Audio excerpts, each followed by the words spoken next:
Welcome back. Let's take a lap around the block.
Let's get it.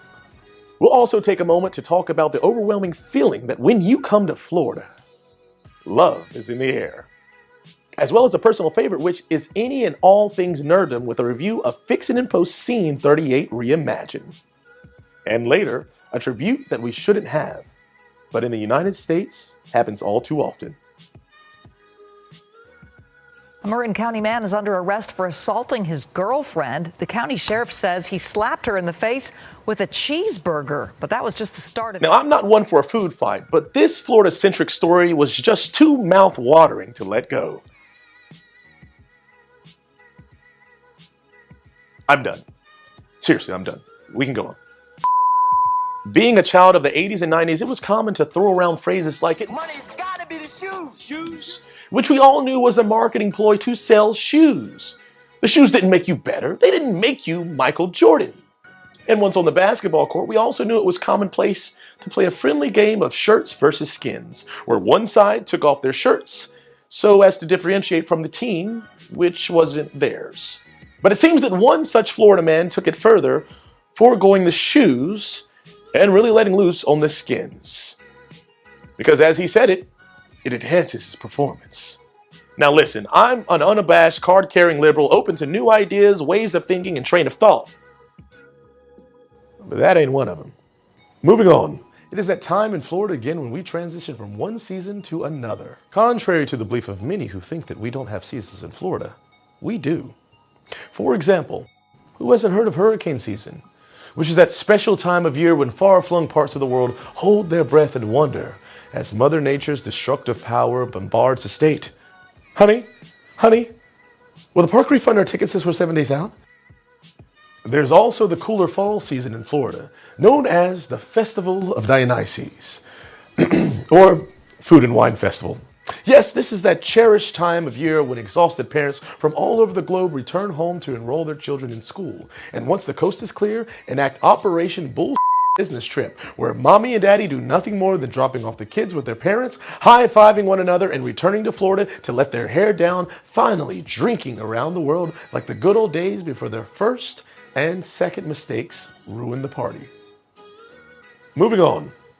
Once Mother Nature and her wintry embrace finally reach Florida's endless sands, this beautiful sunshine state, our beloved what the f states must celebrate. No, not with snow, not with the bell toll, but rather a good hard thud. As innocent bystanders, drivers, and children are pelted with evasive species number 238, rigor mortis-like frozen falling iguanas. Look, in the sky. It's a bird. It's a plane. Nah, bro, that's a fucking iguana. Winter in Florida is here. And although fleeting, we know the Sunshine State will return to her world-renowned grandeur as the temperatures rise and we begin our slow descent through the fifth gate of hell, which in biblical times was welcomed with nothing short of sheep's blood on the doorstep, famine, and locusts. But in Florida, looks like this.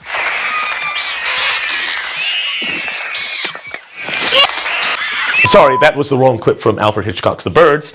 This is the right clip. Yeah, you guys, we gotta move. We gotta get the hell out of here.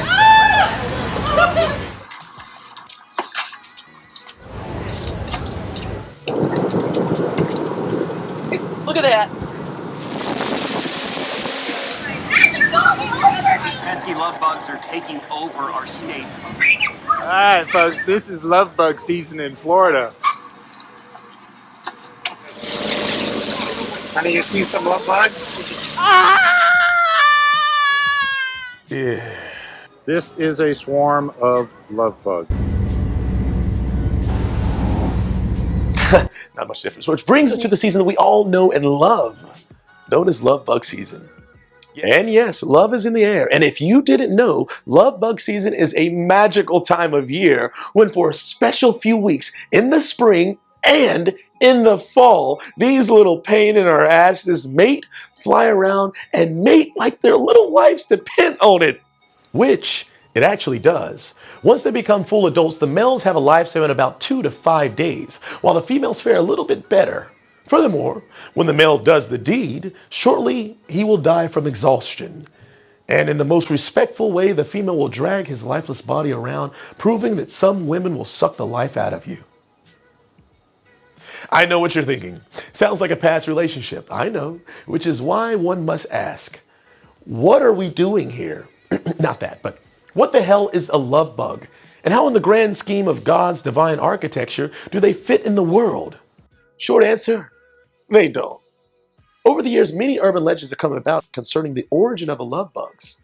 One such is that Florida State University engineered them to combat mosquitoes, and because it's Florida State University, someone screwed up and accidentally let them out, which led us here. Unless you're talking to someone from Florida State, then it's the University of Florida's fault. But beyond the myth, the origin of these windshield magnets is that they're believed to be originally from Central America. Either by hitching a ride on a ship or slowly migrating up the coast over the years, they have come to find Florida as their home. Preferably because they like living in damp and humid places, which makes a lot of sense. Which makes someone wonder, what is their purpose here? Nothing. Unfortunately, their bodies, if left on cars, can eat away paint due to their acidic chemical makeup. So make sure you wash them off soon, unless you want to look like that guy. Also, one larva can lay as many as 350 eggs, so rest assured, they'll be back. On a good note, they are known to eat decaying plants, but other than that, they just,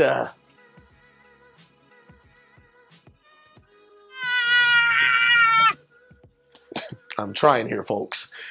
So in closing, a few things to recap.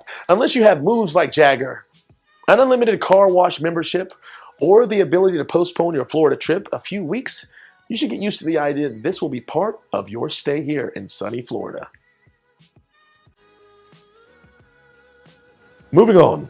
Now to a truly fantastic moment. Earlier this month, an incredible gem was bestowed upon all of us true fans of Star Wars nerddom, courtesy of the powerhouse production company that up until a few days ago, I had no clue existed, but now is a frequently talked about name in geekdom circles. I'm talking about no other than Fix It in Post.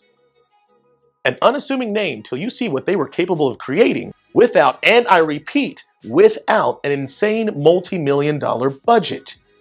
Being posted only May 8th, a few days after May the 4th, and already racking up no less than 6.5 million hits, Fix It in Post has done nothing short of providing a tour de force with the ability to turn all of us grown-ass, degree-slanging, bill-paying nerd men into something like this. Yep, guilty. Yeah, I know. Now, the reason for their work was to reimagine, as their title says, how the first movie of Star Wars A New Hope's battle between Obi-Wan and Darth Vader would have gone had we seen the combat on the same level as Rogue One, which, if you're keeping up with the storyline, happened shortly before. Now, let's remember, A New Hope was shot back in 1977, before many things were created, including myself.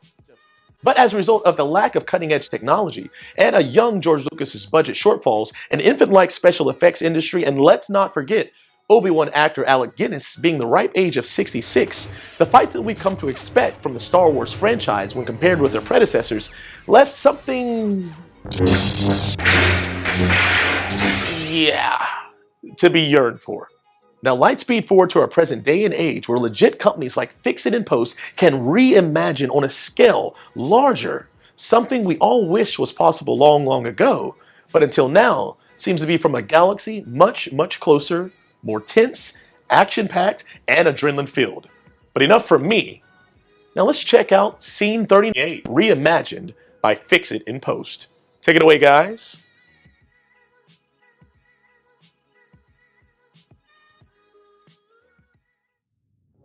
That's no moon. It's a space station. It's too big to be a space station. Very bad feeling about Cosmic tractor beam, it's pulling us in. I sense something. Presence I've not felt since. He says he's found the main controls to the power beam that's holding the Let's ship go here. alone. I want to go Your with you. destiny lies along a different path. Force will be with you always. Obi-Wan is here. I must face him alone.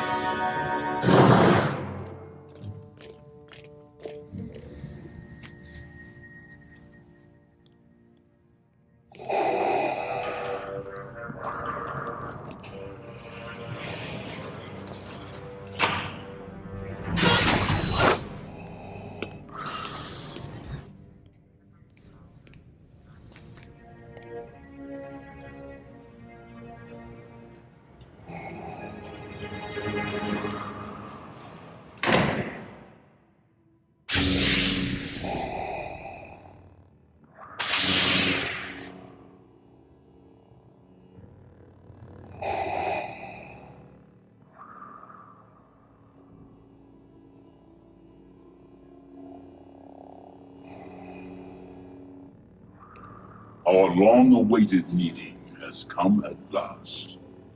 The circle is now complete. When I left you, I was but the learner. Now I am the master.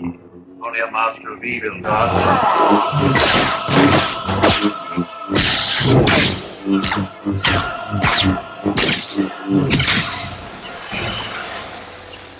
Your powers are weak with man.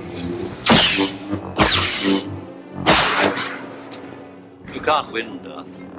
If you strike me down, I shall become more powerful than you can possibly imagine. Then I will show you the true nature of the Force.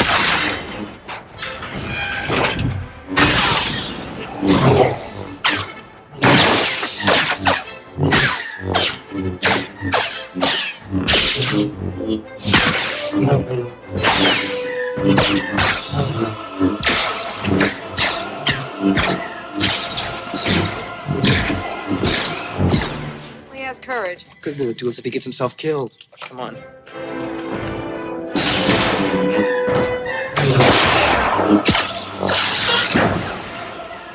There is no escape.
Now you will die.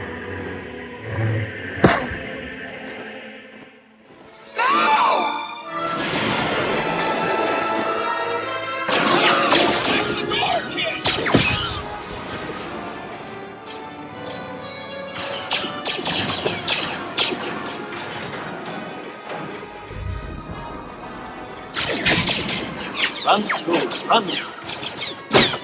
Kenobi.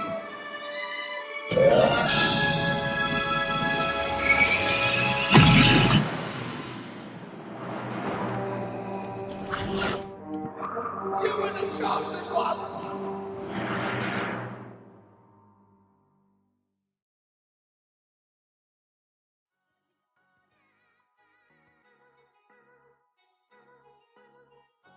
The rage, the echoes of Obi-Wan and Anakin's last time together, the death blows every time Vader lashes out, the barbarity, the seemingly fragile persistence of Obi-Wan in his old age just to let Luke, Leia, and Han have enough time to escape. This is what we were all waiting for. In other words, yeah, I know what you're thinking. Fix It in Post delivered something that, although began somewhere around December 22nd, 2017, has surpassed any and all expectations that I personally have had, being a card-carrying nerd. So, to Fix It in Post, job well done.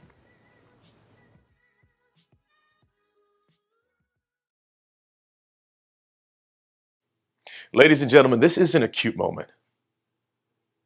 This is actually something more serious. Every single week, a mass murder happens, a mass shooting happens, a massacre. And every week we hear the cliche words, we didn't think it could happen here. Newsflash, it can happen anywhere. I could finish recording this right now, go over to the mall, and be the victim. Or your mom, or your sister, or your child. I understand amendments. I understand rights. But you know what? I also understand what a well-regulated militia is. Common sense means we use our mind to make things better, not worse. And the definition of insanity is repeating the same thing over and expecting a different outcome. Be a voice, stand up for something. We need to stop this madness. And yes, I think that we should go into gun reform. A moment of silence to those that pass too soon.